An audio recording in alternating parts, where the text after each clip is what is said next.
उज्जैन मध्य प्रदेश राज्य के उज्जैन नगर में स्थित महाकालेश्वर मंदिर को सभी जानते हैं।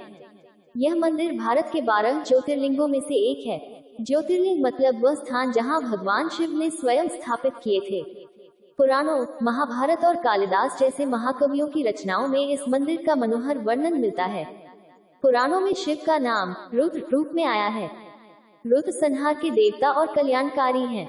विष्णु की भांति शिव के भी अनेक अवतारों का वर्णन पुराणों में प्राप्त होता है। शिव की महत्ता पुराणों के अन्य सभी देवताओं में सर्वाधिक है।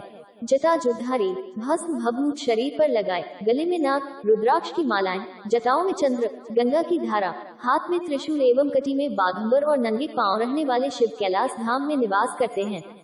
पार्वती उनकी पत्नी अथवा शक्ति है। गणेश और कार्तिकेय के वे पिता हैं। यूं तो इस मंदिर का काफी महत्व है। यहाँ भक्तों का तांता लगा रहता है, लेकिन इस बात को बहुत कम लोग जानते हैं कि भगवान महाकालेश्वर ज्योतिर्लिंग की उत्पत्ति कैसे हुई थी। आज हम आपको बताएंगे कि सूर्य देव की 12 रश्मियों से प्रकट हुए थे ज्योतिर्लिंग। 12 रश्मियों से प्रकट हुए थे ज्योतिर्लिंग। कहा जाता है कि जब सृष्टि का निर्माण हुआ था उस समय सूर्य की पहली 12 रश्मियां धरती पर गिरी। उनसे 12 ज्योतिर्लिंग का बने।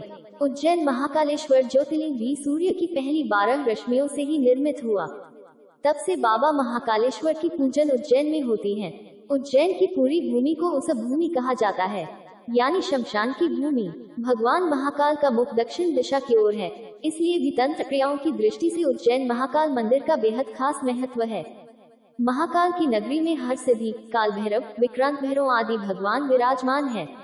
उज्जैन में महाकालेश्वर मंदिर परिसर में कई देवी देवताओं के कई मंदिर हैं। महाकाल बाबा के दर्शन के लिए मुख्य द्वार से गर्भगृह तक कतार में लगकर श्रद्धालु पहुंचते हैं। मंदिर में एक प्राचीन काल का कुंड भी है। यहाँ स्नान करने से पवित्र होने और पाप व संकट नाश होने के बारे में कहा जाता है। महाकालेश्वर मंदिर 3 खंडों में है। नीचे वाले हिस्से में महाकालेश्वर स्वयं है, बीच के हिस्से में ओंकारेश्वर है, ऊपर के हिस्से में भगवान नागचंद्रेश्वर है। भगवान महाकालेश्वर के गर्भगृह में माता पार्वती, भगवान गणेश एवं कार्तिकेय की मूर्तियों के दर्शन किए जा सकते हैं। जानकारी के लिए आपको बता दें कि भगवान श्री कृष्ण ने भी अपनी शिक्षा उज्जैन से ही ग्रहण की थी। उज्जैन की ख्याति प्राचीन काल से ही धार्मिक नगरी के तौर पर देखी गई है। यहाँ लंबे समय राजा महाराजा विक्रमादित्य का शासन था।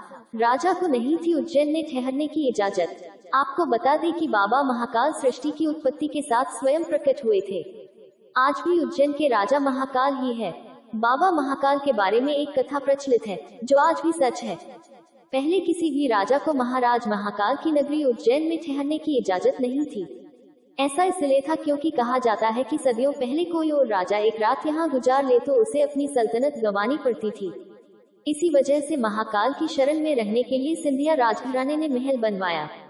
उस समय में सिंधिया राजघराने ने उज्जैन में कालीदेव महल अपने ठहरने के लिए बनवाया था। कहा जाता है उज्जैन आने पर सिंधिया महाराज इसी महल में ठहरा करते थे। आज भी प्रधानमंत्री और मुख्यमंत्री रात के समय उज्जैन में नहीं रुकते हैं। साथ ही कांग्रेस सांसद ज्योतिरादित्य सिंधिया भी इन नगरी में रात के समय नहीं रुकते हैं। ये कथा आज भी उस जमाने की तरह ही सच है। आज भी उज्जैन के राजा बाबा महाकाल ही है। क्यों होती है भस्म आरती?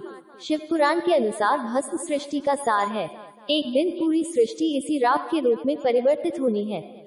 सृष्टि के सार भस्म को भगवान शिव सदैव धारण किए रहते हैं। इसका अर्थ है कि एक दिन यह संपूर्ण सृष्टि शिव जी में विलीन हो जाएगी। भस्म तैयार करने के लिए कपिला गाय के गोबर से बने कंडे, शमी, पीपल, पलाश, बड़, अमलतास और बेर के वृक्ष की लकड़ियों को एक साथ जलाया जाता है।